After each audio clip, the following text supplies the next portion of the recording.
At number 10 we have cannabis edibles. With the rise of mainstream cannabis use, there has been an urban legend circulating that some houses aren't giving out regular gummy bears.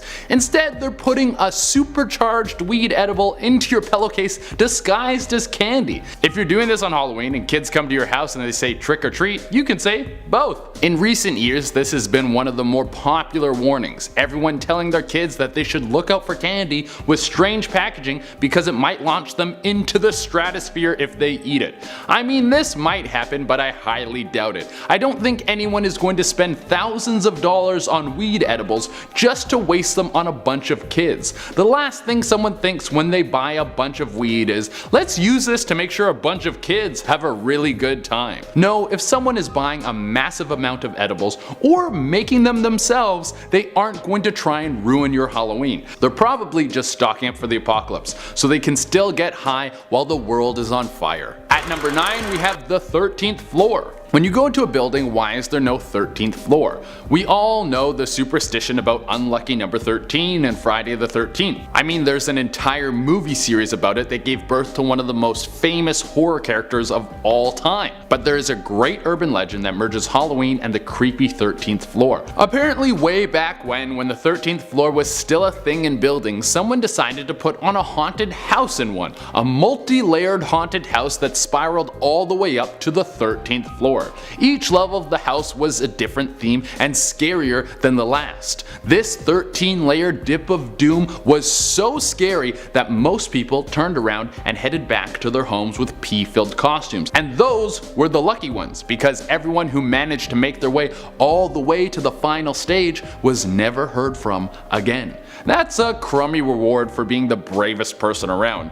Death? Maybe they were never heard from again because there was a bunch of gold up there and they took it and moved to the Bahamas. Well, that would be better. At number 8 we have LSD tattoos for kids! More drugs for kids. Again, I would like to say no one will do this. Drugs are expensive and no one wants to waste them on your screaming toddler. Although if I was gonna dose a misbehaving kid with any sort of drug, it would probably be LSD. A few drops in his little sippy cup and I'd be like, hey, deal with your ego, you're annoying to everyone. In the 70s, when LSD was all over the news, a rumor got started that some people were putting LSD in those pressable tattoos for kids. Parents all over America started to throw them out because they didn't want little Timmy to reach a higher plane, man, like really trip out, dog. At number 7 we have college campus murders. Killing a bunch of co-eds all dressed slutty on Halloween night? Wow, so original. If you're gonna be a serial killer, at least bring something new to the table. Killing hot chicks on a spooky holiday is about as original as a seductive vampire movie.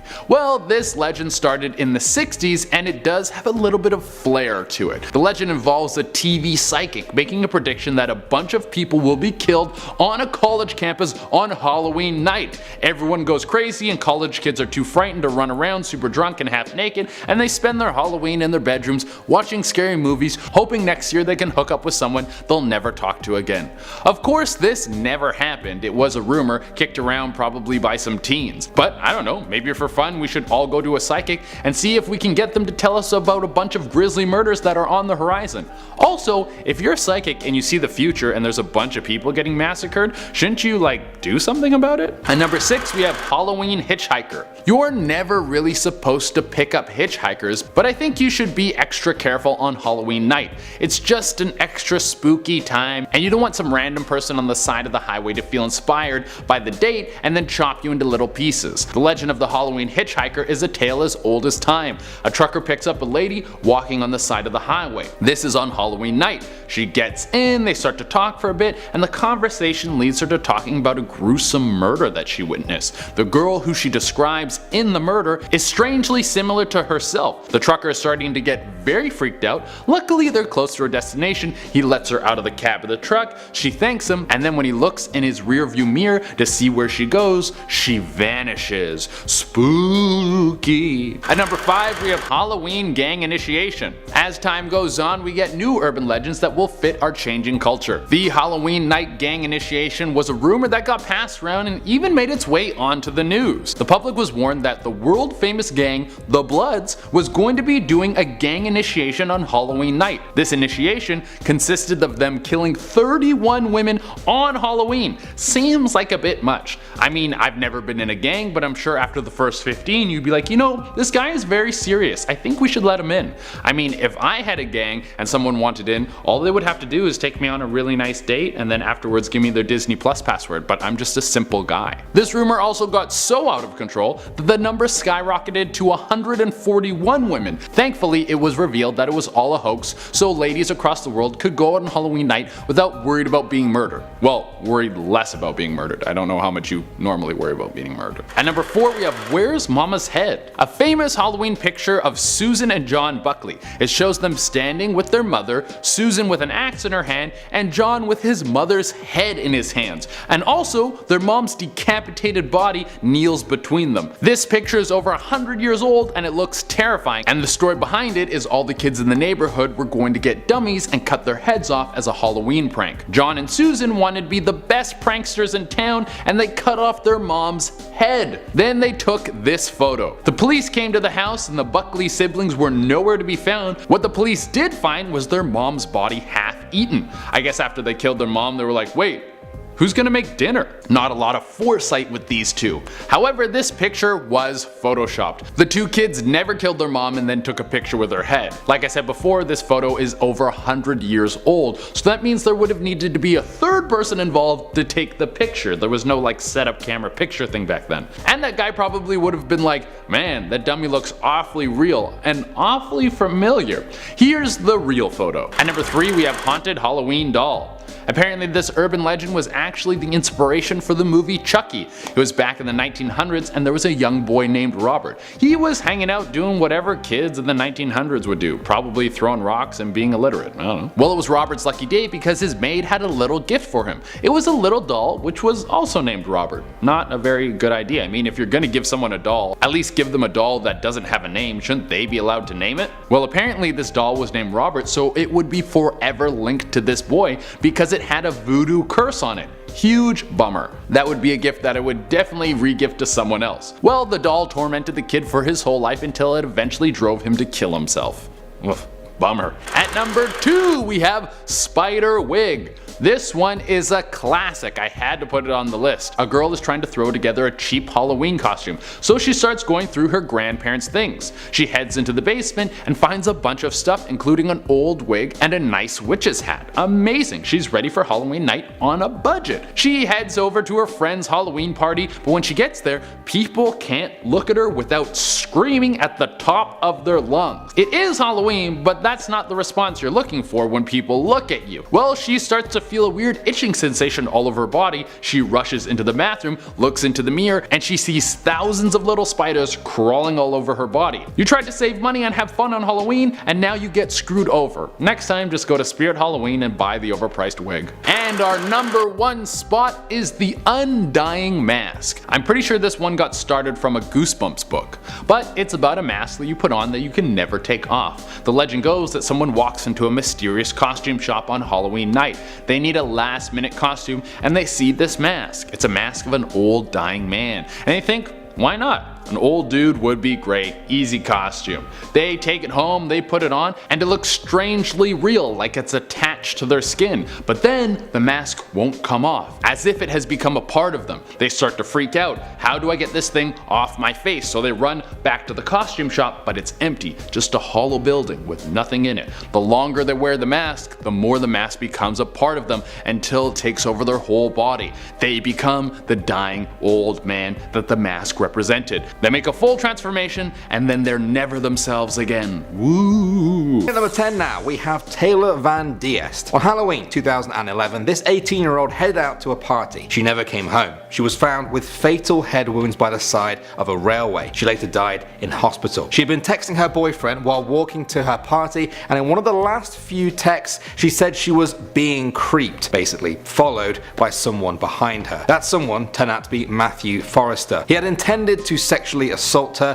but smashed her head in with a flashlight when she fought back. Fortunately, his DNA was found under her fingernails, which did help bring the conviction. Coming at number 9 now, we have Poison. On Halloween 1974, 8-year-old Timothy O'Brien from Texas tried some of his trick-or-treat candy. It was a pack of pixie sticks, a powdered candy. He tasted it and he said it was bitter. Then he said his stomach hurt and began vomiting and convulsing in the bathroom. He died on his way to hospital less than an hour after eating that candy. It took the police quite a while, but they eventually found the killer, Timothy's father, Ronald O'Brien. He had laced the candy with cyanide, hoping to kill his own son Timothy, and claimed $30,000 on a life insurance policy he had taken out in the boy's name. He was found guilty of murder and executed 10 years later. Next up at number 8 now, we have Yoshihiro Hattori. In 1992, this 16-year-old Japanese exchange student was living in Baton Rouge. He was invited to a Halloween party on October 17th. He arrived at the wrong house and rang the doorbell. After no answer, he and his friend started walking back to their car. That's when the owner of the home, Rodney Pierce, opened the door armed with a Magnum revolver. Yoshihiro turned around and said, "We're here for the party," as he walked towards him. Rodney told him to not come any closer, and when he still did, he shot him at point blank range, killing him. Incredibly, he was acquitted of murder after his defense team argued he was defending his own home, but he was forced to pay $650,000 to Yoshihiro's family in damages. What do you guys think of this story? I think it's a little bit crazy that he wasn't sent to prison. Coming at number 7 now, we have Chris Jenkins. This 21-year-old was at a Halloween party in a Minneapolis bar in 2002. He never made it home and disappeared that night. 4 months later, his body was found in the Mississippi River, still wearing his Halloween costume. Now, police thought that because he was drunk that night and the cause of death was drowning, it must have been an accident or perhaps a suicide. His parents, though, refused to believe this, and in 2006 it was reclassified as a homicide. This brought them no closer though to identifying the killer. One theory is that this is part of the smiley face murders, which have involved the death of 40 male college students in the US, all from drowning and sometimes with a smiley face graffiti found near the body. Either way, the case is still unsolved. Next up at number 6 now, we have Tony Bagley. This is a tragic story of a 7-year-old who was out trick-or-treating on Halloween 1994. He was with his sister, his aunt, and his mother when he approached a street corner. Suddenly, a hooded man ran out into the street and fired a gun at the family. He then jumped into a waiting car and fled. Tony was shot in the head and later died. The case was a total mystery for the police. There were no motives, no suspects, and no leads at all. A man had just shot and killed a 7-year-old for seemingly no reason at all. In the years since then, the case has remained cold. There is a $100,000 reward for any information that could help the investigation. Okay, at number 5 now, we have Martha Moxley. The night before Halloween 1975, this 15-year-old went to a party. On the morning of Halloween, her body was found under a tree, mangled by a golf club. The case went cold for 25 years until Michael Skakel was charged with her murder. By that time, he was 40 years old. He was sentenced to 20 years to life in prison. A year later, he appealed to the Supreme Court, citing prosecutorial misconduct. He was allowed out on bail in 2013, but in late 2016, the Supreme Court reinstated his murder conviction. He still pleads his innocence. Next up at number 4 now, we have the roommate murderer. On the night of Halloween 2004, roommates Leslie Mazzara, Adrienne Insogna, and Lauren Mianza went to bed after a quiet night of handing out candy to kids. Lauren woke up at 1 a.m. to the sound of a scuffle in the house. She panicked and ran into her backyard to hide. It was then that she saw a man climb out of a window in the house. She waited for a bit until he was gone and went back upstairs, only to find that her roommates had been brutally murdered. Over 1,500 people were interviewed, including one of their friends, Lily Prudhomme. Now, she was innocent, but her boyfriend, Eric Koppel, was suspicious to say the least, having refused to give a DNA sample to the police. A year after the crime, he finally confessed to the double murder, but gave no reason for why he did it. He is now serving life in prison with no chance of parole. Next up at number 3 now, we have Aaron Thomas. In 2009, 3 teenage girls in Virginia were abducted by a man with a gun on their way home from trick-or-treating on Halloween. It happened as they were crossing a car park. They were taken at gunpoint to a wooded area where 2 of them were sexually assaulted. Incredibly, the 3rd girl managed to send a text to her mum giving their location and telling her to call 911 right away. This caused the man to panic and run, but he couldn't hide. It took 2 years, but police finally arrested Aaron Thomas, a man already a suspect in dozens of sexual assault cases going back over a decade. Alright, next up at number 2 now, we have the egging. As long as trick or treating has been around, so has egging. If some kids don't get what they want on Halloween, they throw eggs at people. It's not nice, but it still happens. That is what happened to Carl Jackson on Halloween 1998. On that night, he was driving with his girlfriend to pick up her son from a kids party. He drove past some teenagers who threw eggs at his car. Carl got out and started arguing with them, understandably so. He got back into the car, one of the teenagers then pulled out a gun and shot him once in the head, killing him. 17-year-old Curtis Jackson was sentenced to 20 years in prison. Every single Halloween, he gets a card delivered to him in prison. It's from Carl's mother and simply reads, "I'm glad you're still there." And finally at number 1 now, we have Nema Louise Carter. This little girl was 19 months old on the night of Halloween 1977. Her parents put her to sleep but were horrified the next morning to find that she had disappeared. Police came up with a terrifying theory that because the windows to the bedroom were totally locked, her abductor must have been hiding in the closet that whole night and snuck out of the house with her when the parents were asleep. A month later, some local kids were playing in an abandoned house nearby. They opened up the old fridge in the kitchen and to their horror, Nema's decomposed body came tumbling out. The cause of death was asphyxiation. The case still remains a total mystery to this day. Starting us off at number 10 is costume or reality. Halloween Day 1957. Betty Fabiano and her husband Peter were winding down and getting ready for bed when the doorbell rang. Despite it being past 11 PM, they assumed that maybe it was a group of late night trick-or-treaters, and since they had some candy left, and so Peter went downstairs to answer the door and was greeted with a man wearing a mask. Betty heard some muffled voices downstairs, kind of like a man was impersonating a woman's voice, then a pop and then a thumb. She ran downstairs to discover Peter lying on the ground in a pool of blood with a gunshot wound on his chest. He died on the way to the hospital and suspects were hunted down immediately. Now here is like the biggest plot twist of plot twist history. Now the couple had their fair share of trouble, and while separated at one point, Betty started seeing a woman called Joan. That's not the plot twist, by the way. They decided to take another jab at their marriage, and Peter's only condition was that Betty could never see or speak about Joan again, to which she agreed. Joan obviously then had a motive and was questioned, and things she was saying just weren't adding up. She claimed that she was home all night, but neighbors claimed she left on a drive for a very long time. An anonymous tip led the police to the murder weapon and then the assailant, 40-year-old Goldine Pizer. She admitted to killing Peter under the spell of a woman she was in love with, and that woman was Joan. Now coming in at number 9 is Don't Touch My Candy, Halloween Day 2011. A 55-year-old man residing in Chicago realized at 2:30 PM that his bag of candy was missing. Call the police. Now I don't know if that's referring to his bag of candy that he got during trick-or-treating or the bag he was using to give candy to kids. I mean, you could be 50 and trick-or-treating. I'm not gonna judge you. Who am I to judge you? Either way, suddenly outraged by this realization, the man blamed his neighbor Maria Adams for stealing it even though she really didn't. The man grabbed a bunch of steak knives from his kitchen and headed to her house, where he ended up stabbing her countless times. Maria desperately tried to defend herself by throwing plates at him, but it was just no use. She was in critical condition by the time she got to the hospital and ended up dying the next morning. The man was charged with first-degree murder and aggravated domestic battery. Can we just take a second please to just realize how ridiculous this is? Like, I simply just do not get it. He killed a woman over a bag of candy. Like, unless that bag had the secret of a life in it or the elixir of immortality, it's just not that deep. Get a new bag.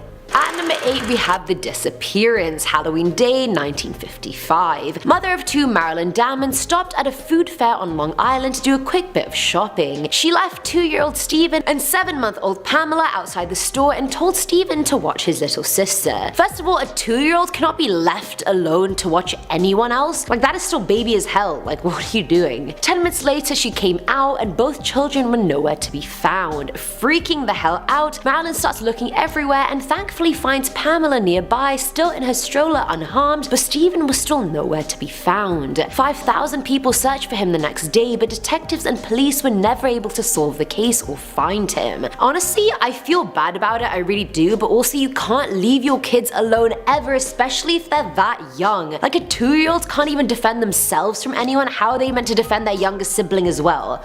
Like, Marilyn, you should have known better. 2 years old! What can you even do at 2 years old? Nothing! Can you even walk? No, you probably can. You know what I mean, it's young. Now filling on number 7 slot is The Note, Halloween Day 2012. Now Julie Keith was on her way to Kmart to buy some quick last minute cheap Halloween decorations in her hometown of Damascus, Oregon. That was a lot to say in one breath. Either way, inside the graveyard kit that she purchased, she found a handwritten letter from an inmate at the Chinese labor camp that had made the kit. The letter pleads for the reader to send it to the World Human Rights Organization because thousands of people were suffering in China. The writer claimed that them, along with a lot of other workers in the Massanjia labor camp, were forced to work 15-hour days with no weekends or holidays. If they refused, they would get tortured or beat and only got paid 10 yuan a month, which is about $1.61 a month. A month! The letter wasn't signed, but Julie did pass it on to the organization, and Kmart launched their own investigation into it as well. Thankfully, months later, the labor camp was exposed and the inmates were freed. Woohoo! We love a happy ending! Now at number 6 is The Prank Gone Wrong, Halloween Day 1998. 21-year-old Carl Jackson was driving through the Bronx with his girlfriend to pick up her son from a Halloween party. While stopped at an intersection, a bunch of teenagers started throwing eggs at his car, and so he got out to confront them. No one's about to throw eggs at me when my girl's in the car. I'll front on them. I'll square up. That's me as Carl. Either way, one of the teens, 17-year-old Curtis Sterling, pulled out a handgun and straight up shot Carl in the head, killing him instantly. And egging people on Halloween is quite a common prank, but it's gone awry so many times. Curtis ended up being sentenced to 20 years in prison, and every year on Halloween he gets a card from Carl's mother saying, "I'm glad you're still there." And honestly, kudos to her, I would do the exact same thing. What a senseless, unnecessary killing. Like, I'm getting mad at this list, I really am. It's pissing me off. Coming in at number 5 is The Mailman, Halloween Day 2012. Halloween is always a lit time. It's very scary, to the point some people claim they get scared to death. Exaggeration. Pussies. Now, a mailman in Denver was on his route making his deliveries, and he showed up at one house that had a corpse decoration on its porch. Sort of annoyed at the placement of the decoration, he sort of sidestepped it out of the way to the side and delivered the mail. As he was walking away, he realized it wasn't a decoration from any angle. It was a real man that was dead. Turns out the dead man, Del Porch, had collapsed and died on his porch when returning from his night shift, but because of the timing of Halloween, it just didn't look sus. Honestly, you guys, imagine dying and someone thinking you're a Halloween decoration and just moving your body to the side. Like, biggest L I'd ever take, and I'm not even bloody alive. That's the biggest L. At number 4 is The Costume Gone Wrong. Wow, I need to think of better names because I already did Prank Gone Wrong. Sorry about that. Either way, Halloween Day 2012. An 8-year-old girl was so excited to dress up for Halloween in her hometown in Beaver County, Pennsylvania. She was at a relative's bonfire that night and went to play on the hillside when her aunt Janet saw her in the bushes. Assuming she was a skunk because of her black outfit, hat, and white tassel, she asked her son to shoot the pest. So Thomas went in and got the gun and shot the girl in the shoulder and abdomen. As soon as they realized the grave mistake that had happened, she was helicoptered to Pittsburgh Children's Hospital straight away. She remained in critical condition but did actually survive. What a close call. Like, oh my god, I would have never been able to live with that if I was Thomas or Janet. Like, killing my relative because I thought they were a skunk? Ugh, that would have been an even bigger L. Such an L. Filling at number 3 slot is Bad Candy, Halloween Day 1974. 8-year-old Timothy O'Brien was going trick-or-treating with his dad and sister in Pasadena, Texas. They got to a house where no one answered the door, and getting impatient, the kids ran off to the next house while their dad Ronald stayed behind. He re-emerged a few minutes later with a few pixie sticks, saying the person did come out and give it to him for his kids and their friends. They went home and Timothy had his pixie stick and started complaining that his stomach was hurting. Then he ran to the bathroom vomiting and convulsing, and eventually went limp in his dad's arms and died on the way to the hospital. Turns out the pixie sticks he had a lethal dose of potassium cyanide in it. The police then went into panic mode trying to locate the other kids that had those same pixie sticks, and thankfully none of the other kids had ended up eating them, but they were all found with enough cyanide in them to kill 3 to 4 adults. In each one, not even all together. Ronald was never suspected until the investigation revealed he was over $100,000 in debt and could never hold down a job. He had 21 in the past few years. 21 jobs? What the hell? Turns out he had taken out a total of $60,000 worth of life insurance on his kids, which his wife was unaware of. He ended up killing his son to get the insurance and gave the candy to the other kids as well, just to lessen suspicion. You are complete and ultimate trash if you murder a family member, especially your own kid. Like, getting triggered. Stop getting triggered. Now at number 2 is Heads Will Roll, Halloween Day 2014. So Halloween decorations are always a good time, and that night a man was seen dragging a headless body out of his apartment and just leaving it on the street. Just casual, really. He came back out a few minutes later with the head and then proceeded to kick it to the other side of the street. And I know you're probably wondering what the hell onlookers thought of this, and most of them just thought it was a prank or that the man didn't want to use the decoration anymore. Either way, it was only an hour or so later when someone actually tried to move the body from the middle of the street did they realize the decoration wasn't a decoration. It was a real decapitated body. Turns out the body was Patricia Ward's, and her murderer was her son, who had a history of mental illness. He decapitated her, left her body on the street, and then killed himself by jumping in front of a train. This just ended well for no one, not Patricia, not her son, and not the person who moved her body.